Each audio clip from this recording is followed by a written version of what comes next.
Livro: A Dama, Seu Amado e o Seu Senhor. Autor: T.D. Jacques. Introdução.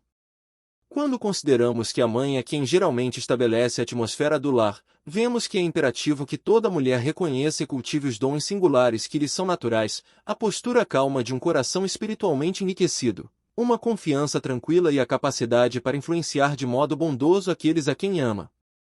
Seu marido, seus filhos e até sua carreira serão afetados pela sua capacidade de transmitir o que tem de melhor àqueles a quem influencia.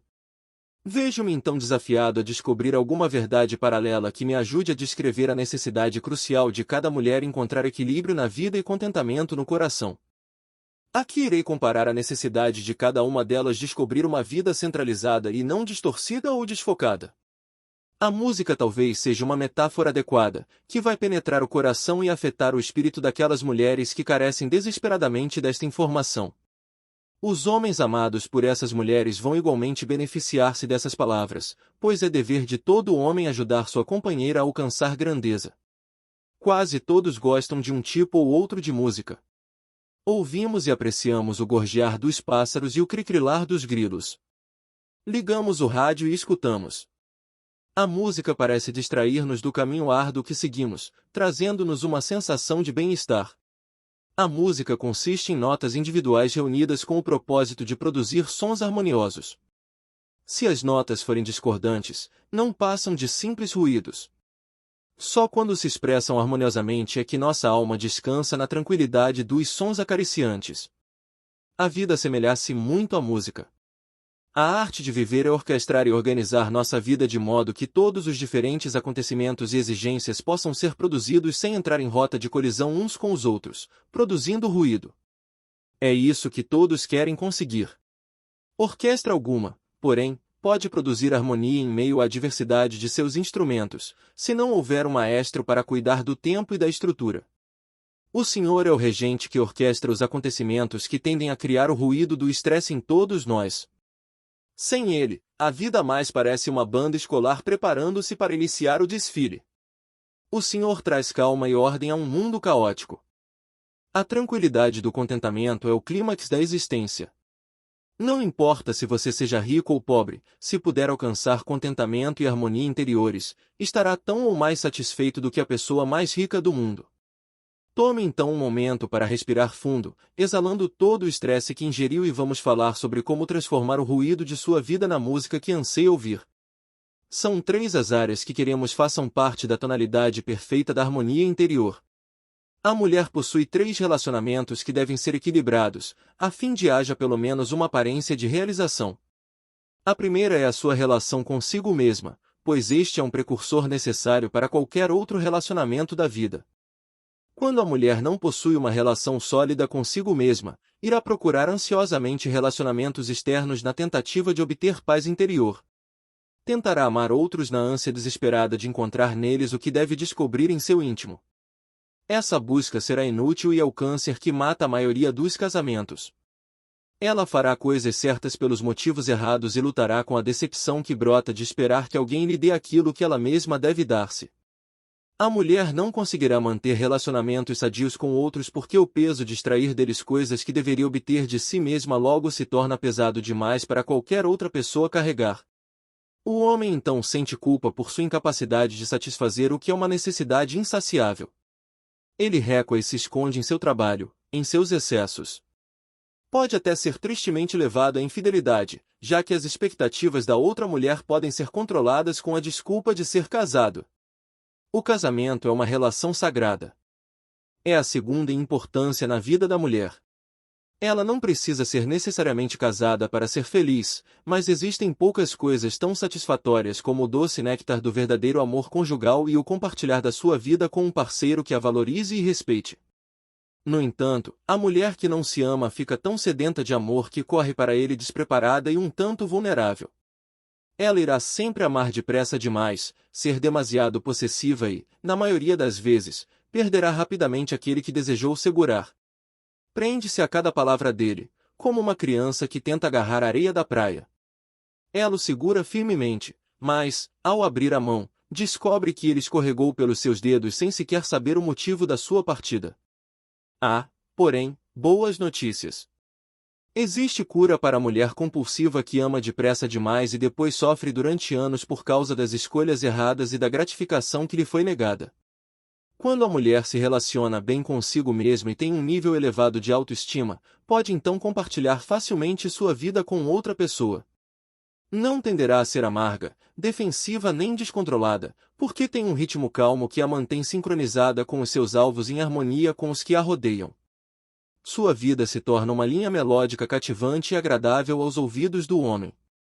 Quando ele a vê, quer harmonizar-se com ela.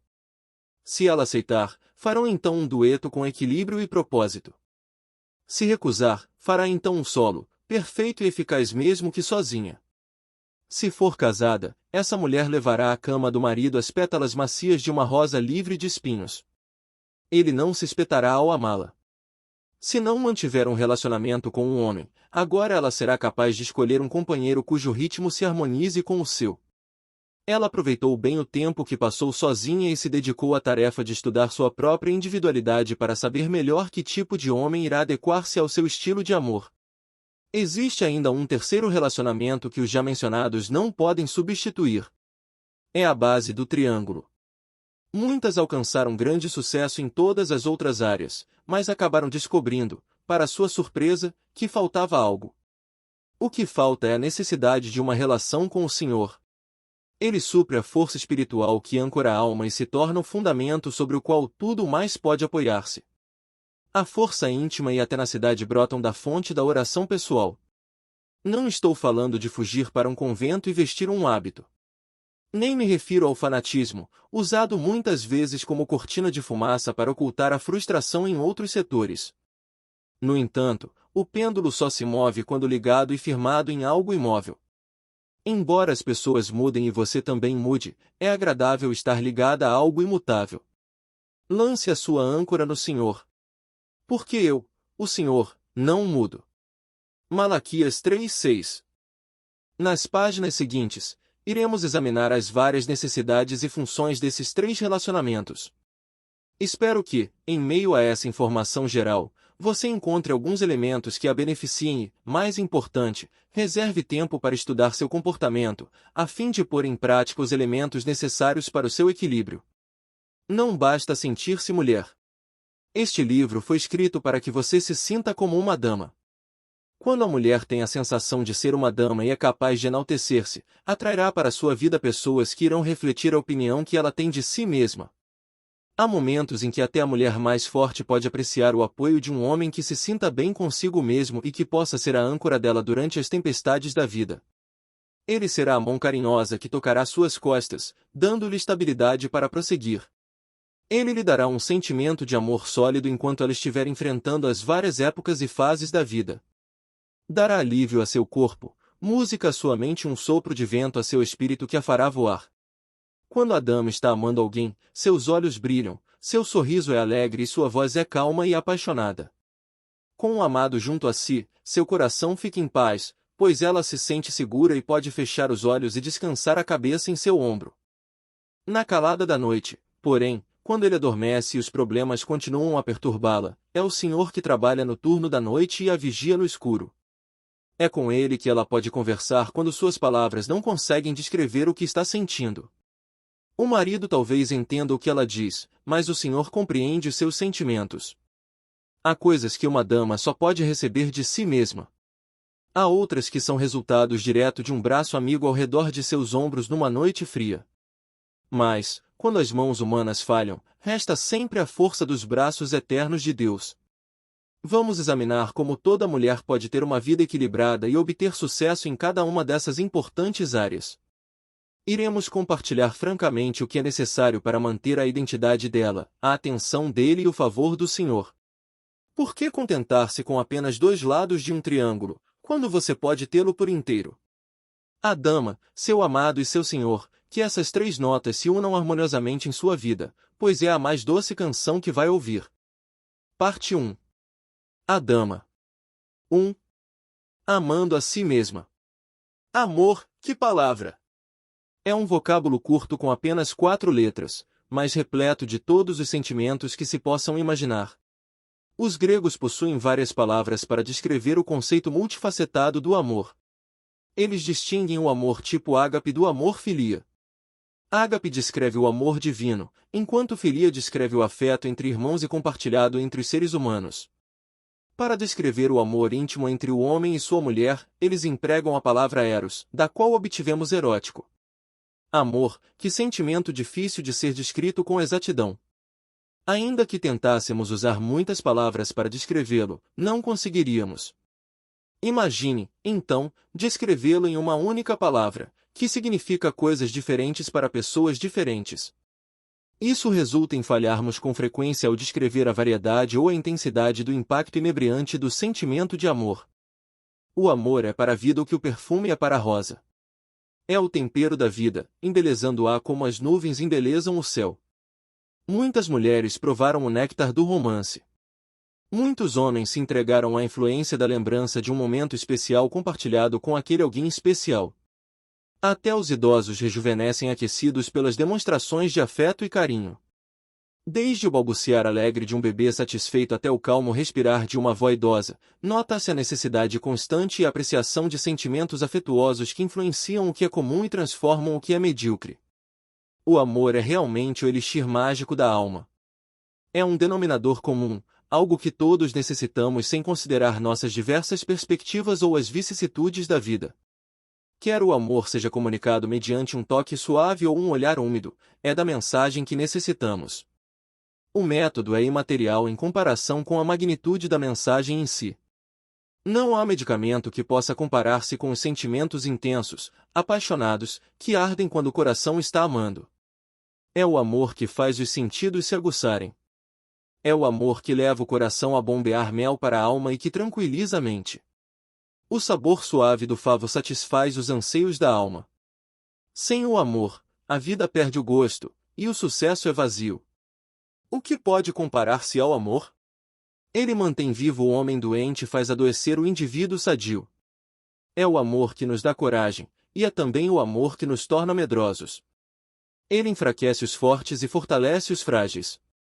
É o sentimento mais inebriante que se possa ter. Se dado aos que o merecem, é correspondido e frutífero. Quando investido em um oportunista vazio, pode criar um sofrimento que machuca a alma e aflige a mente.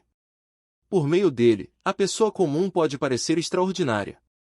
Foi o amor que levou Cristo à morte, e ainda esse mesmo amor o fez ressurgir da sepultura. Todos queremos sem dúvida experimentar o amor, mas é preciso fazer primeiro esta pergunta: amamos os outros, ou amamos a ideia de amar? Muitas são as mulheres, e também homens, que se voltaram para os braços de alguém procurando a segurança que deve vir afinal do próprio íntimo. Quão amargos se tornam quando buscam ao seu redor aquilo que devem encontrar dentro de si mesmos. Fazem recair sobre os relacionamentos um peso indevido, mantendo os parceiros num estado de culpa perpétuo. Tais pessoas culpam o parceiro por não lhes dar apoio. Na verdade, o que esses homens e mulheres querem dizer é que seus parceiros não lhes dão aquilo que esperavam. A pergunta mais importante deve ser feita: é justo esperar que alguém carregue a maior parte do peso de uma vida cheia de sofrimento e sem propósito? Quem pode restaurar o que a vida lhe tirou, senão Deus? Quem pode lembrá-lo do que Deus lhe prometeu, senão você? Você é o seu próprio pregador e às vezes deve fazer-se o tipo de sermão que o capacite a ser produtivo e talentoso. Os tipos de amor são muitos. Mas aquele com o qual devemos começar é a tentadora sedução do coração apaixonado que nos permite amar a outros. Essa paixão deve ter início no lar antes de conduzir-se para fora dele. A maior das percepções humanas ocorre quando o coração pode olhar-se no espelho e sorrir para a imagem refletida. É a graça que nos capacita a piscar para nós mesmos e apreciar nossos dons. A mente sadia pode saudar a si mesma. Então, e só então, podemos determinar se estamos amando a outros porque são dignos de amor ou porque estamos tão famintos de amor que aceitaremos qualquer pessoa ou coisa que nos dê aquilo que deveríamos dar a nós mesmos. Cante uma canção, dê um passeio e reflita sobre as suas realizações. Momentos tranquilos a sós permitem que examinemos até que ponto estamos comprometidos com o nosso sentimento de bem-estar e firmeza. Você deve motivar-se e desafiar-se. A paixão de prosseguir é importante demais para ser deixada ao acaso, mas é perigoso permitir que essa necessidade se torne tão grande e desesperada que só possa encontrar satisfação nos atos de outra pessoa. Precisamos ser automotivados para sobreviver. Uma das coisas mais difíceis de alcançar talvez seja a capacidade de automotivar-nos. Nossa motivação quase sempre vem de servir aos outros. Em geral, sacrificamos nossos interesses e vivemos para os outros e para as suas causas, deixando as nossas necessidades e presença em plano secundário. É de lamentar que às vezes nos coloquemos tão distantes, no bico de gás traseiro, em que os sonhos se derramam e deixam apenas uma panela queimada onde antes tínhamos uma expectativa pessoal. Quando os sonhos se derramam, um calor escaldante de estresse e ansiedade faz a chaleira apitar estridentemente antes de pegar fogo. Esse som agudo pode ser ouvido em nossos excessos e complacências, que ocultam o fato de que estamos frustrados com os sonhos negados e as esperanças que parecem adiadas. Os comportamentos destrutivos e compulsivos poderiam ser todos evitados se apenas, com paciência e perseverança, tomássemos a vida em pequenas doses e nos permitíssemos o privilégio de marcar uma entrevista com a nossa própria atenção, como clientes que temos de receber antes que o dia termine. Em resumo, reserve tempo para você mesma. Ouça o silvar do fogo antes que este se alastre. Foi dito que o amor é algo esplendoroso. Se isso for verdade, então um desses esplendores deveria ser dirigido para o íntimo. Embora demos valor aos outros, devemos também tomar tempo para afirmar carinhosamente nosso autodesenvolvimento e nossa posição como pessoas. Devemos saber que o amor não é um acessório opcional que podemos excluir da vida a nosso bel prazer. Ele resume as experiências humanas e celebra tudo o que apreciamos, distinguindo-nos das formas inferiores de vida, cuja presença é monitorada unicamente pelo tempo. Nossa vida não é uma simples coleção de dias e meses. Somos conhecedores do belíssimo projeto arquitetônico da vida, do amor e da troca de energia humana. Somos movidos e motivados pela vibrante sinergia que brota da paixão das experiências e do fino néctar dos momentos compartilhados. O verdadeiro desafio de todos nós é encontrar um ponto de equilíbrio entre o martírio e o narcisismo. A arte de evitar os extremos é delineada na tela da maturidade pintada com as pinceladas abstratas de inúmeras experiências. O equilíbrio é tão vital para você como para o profissional que faz um voo no trapézio. Não devemos nos autoconsumir, mas compreender que existe algo entre o egoísmo e a negação de si mesmo. Não se trata de um clangor de clarim nos convocando para sermos egocêntricos e egoístas, mas de um clamor para equilibrar o coração das mulheres que permitiram que os problemas alheios se tornassem mais importantes do que os seus. Um clamor para reconhecer seus pontos fortes antes de se tornarem perpétuos líderes de torcida para outros e nunca para si mesmas. Esse problema não é só feminino. Na verdade, é um problema humano. No entanto, o instinto maternal das mulheres aumenta a suscetibilidade delas com respeito a essa questão. Os instintos maternais funcionam bem com uma criança, mas é bom não tentar experimentá-los num homem. Eles são perigosos quando combinados com o preconceito social que tende a colocar as mulheres em papéis de subserviência. Fazem dela uma excelente candidata ao martírio por qualquer causa, menos a sua própria. Quando isto acontece, geralmente o leite da compaixão da mulher empedra no seio e faz doer o coração. Não havia nada de errado com o leite. Ele foi apenas investido em algo ou alguém que não merecia. Não há nada pior do que dar a coisa certa à pessoa errada. Grande número de mulheres tem dificuldade de gostar de si mesmas porque a sociedade as pressiona para serem completamente abnegadas. Qualquer tentativa de cultivar e amar a si mesmas é condenada, provocando acusações de egoísmo e narcisismo, de não serem esposas ou mães adequadas, ou até mulheres adequadas. Mulher alguma deseja esses rótulos e muitas obedecem, dando, e jamais apreciando a si mesmas. Jamais compreendendo que, para realmente dar, você deve primeiro apreciar os dons que possui. Lamentavelmente, a vida de certas mulheres se torna tão fútil como a de uma criança que tenta colocar o oceano inteiro em seu balde de areia. Não importa quanto se dedique à sua tarefa, esforço nenhum é suficiente. Não é fácil vencer essa pressão. Até as pessoas mais liberadas são atingidas de maneira negativa pela pressão da opinião pública. Resistir à opinião de outros é, na melhor das hipóteses, estressante, na pior, debilitante. Quantos de nós somos mutilados pelas massas de pessoas que não nos permitem a liberdade de nossas próprias opiniões e a exploração de nossa própria personalidade? Todos temos a tendência de refletir a opinião de outros. Se alguém diz que sua aparência é horrível num determinado vestido, não é verdade que vai usá-lo com relutância da próxima vez? Embora afirmemos que não levamos em conta o que os outros dizem, somos todos vulneráveis até certo ponto às palavras e ideias deles. Mas, se quisermos ser indivíduos aptos, devemos desenvolver a habilidade de abraçar a nós mesmos. A autoimagem positiva não é arrogante. Ela é necessária para procurar um relacionamento sadio com outros. As pessoas com baixa autoestima são obsessivas demais para poder apreciar alguém. Elas se agarram aos outros como uma trepadeira ao muro. Precisam de outros para ficar de pé, e essa necessidade é compulsiva e extenuante. Torna-se praticamente impossível encontrar alguém que a aprecie como pessoa se você não permitir que a vejam como uma força estabelecida e estabilizada na Terra. É preciso que a ouçam cantar a sua própria canção. Devem ouvir o seu solo. Cante a melodia de sucesso e todos desejarão acompanhar essa música. Certifique-se, porém, de que só participem aqueles que se harmonizem com a sua autoimagem. Você na verdade treina outros para tratá-la conforme a sua maneira de se tratar. Não pense nem um momento que os outros não observam o seu nível de estilo, classe e preferências. Todos nós, ao fazer compras, tivemos de lidar com o fato de que a pessoa para quem compramos iria ou não adquirir determinado item. Você quer comprar algo que pelo menos se compare com o que essa pessoa escolheria. Quem ousaria dar uma bolsa barata para quem usa roupas caras? Quem se sentiria bem ao dar um presente que se destacasse como um item abaixo do padrão normal entre os pertences dessa pessoa? Ao agir com bondade com o eu, essa pessoa estabeleceu um padrão que todos devemos pretender alcançar se quisermos ser uma bênção para esse indivíduo. Olhe, mamãe, nada de mãos. Não nascemos em relacionamentos. Quem dentre nós nasceu segurando firmemente a mão de outra pessoa? Entramos na vida com as duas mãos para o alto e os punhos bem fechados. Nascemos de mãos vazias. Não há mãos para segurar, além das nossas. Aprendemos a estender-nos, mas só depois de termos tido oportunidade de estender-nos para dentro e para cima.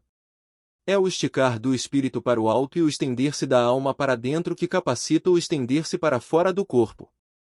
A maioria de nós nasceu único, tendo permanecido sozinho desde o útero até o berço. Brincamos sozinhos no berço. Aprendemos as habilidades fundamentais de nos entreter. Sozinhos começamos e essencialmente terminamos. Pois mesmo que venhamos a morrer numa sala cheia de gente, na verdade morremos sozinhos. Jó disse que viemos nus, e nos retomaremos. Ele tem razão. Damos uma volta completa. Não levamos conosco mais do que trouxemos. Não trouxemos ninguém ao mundo em nossa companhia, embora possamos segurar as mãos de alguém ao morrer, mesmo assim enfrentaremos sozinhos a morte. Na melhor das hipóteses, somos viajantes de mãos vazias.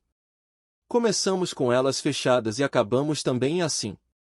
Entre esses dois pontos, nossas mãos irão segurar muitas coisas. Mas no final, como aconteceu no começo, serão abertas, e mão alguma será achada dentro delas, apenas as nossas. Nada é mais básico para o bem-estar espiritual e emocional do que aquilo que consideramos agora. Saiba então que existem alguns pré-requisitos para um relacionamento sadio de amor. Não podemos amar mais aos outros do que amamos a nós mesmos. Nossa tendência é buscar nos outros o tipo de amor e afirmação que deve vir de nosso íntimo. À medida que nos adiantarmos, iremos discutir a relação que a mulher tem consigo mesma, depois com o marido e a amante, e finalmente com o Senhor. Se o relacionamento dela com o Senhor e consigo mesma não for fortalecido, ela irá relacionar-se com um homem pelas razões erradas. Desejará dele aquelas qualidades que só podem ser extraídas de uma autoimagem positiva e uma percepção clara do seu Deus. Mais adiante discutirei detalhadamente a importância de ter uma vida centrada em Deus.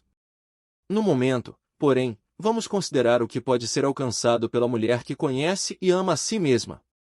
Esta noite então, cara amiga, põe a mesa para um comensal e sente-se diante de você mesma. Beba o vinho forte de seus próprios pensamentos e ria às gargalhadas com alguma lembrança humorística que não pode compartilhar com ninguém senão com você mesma.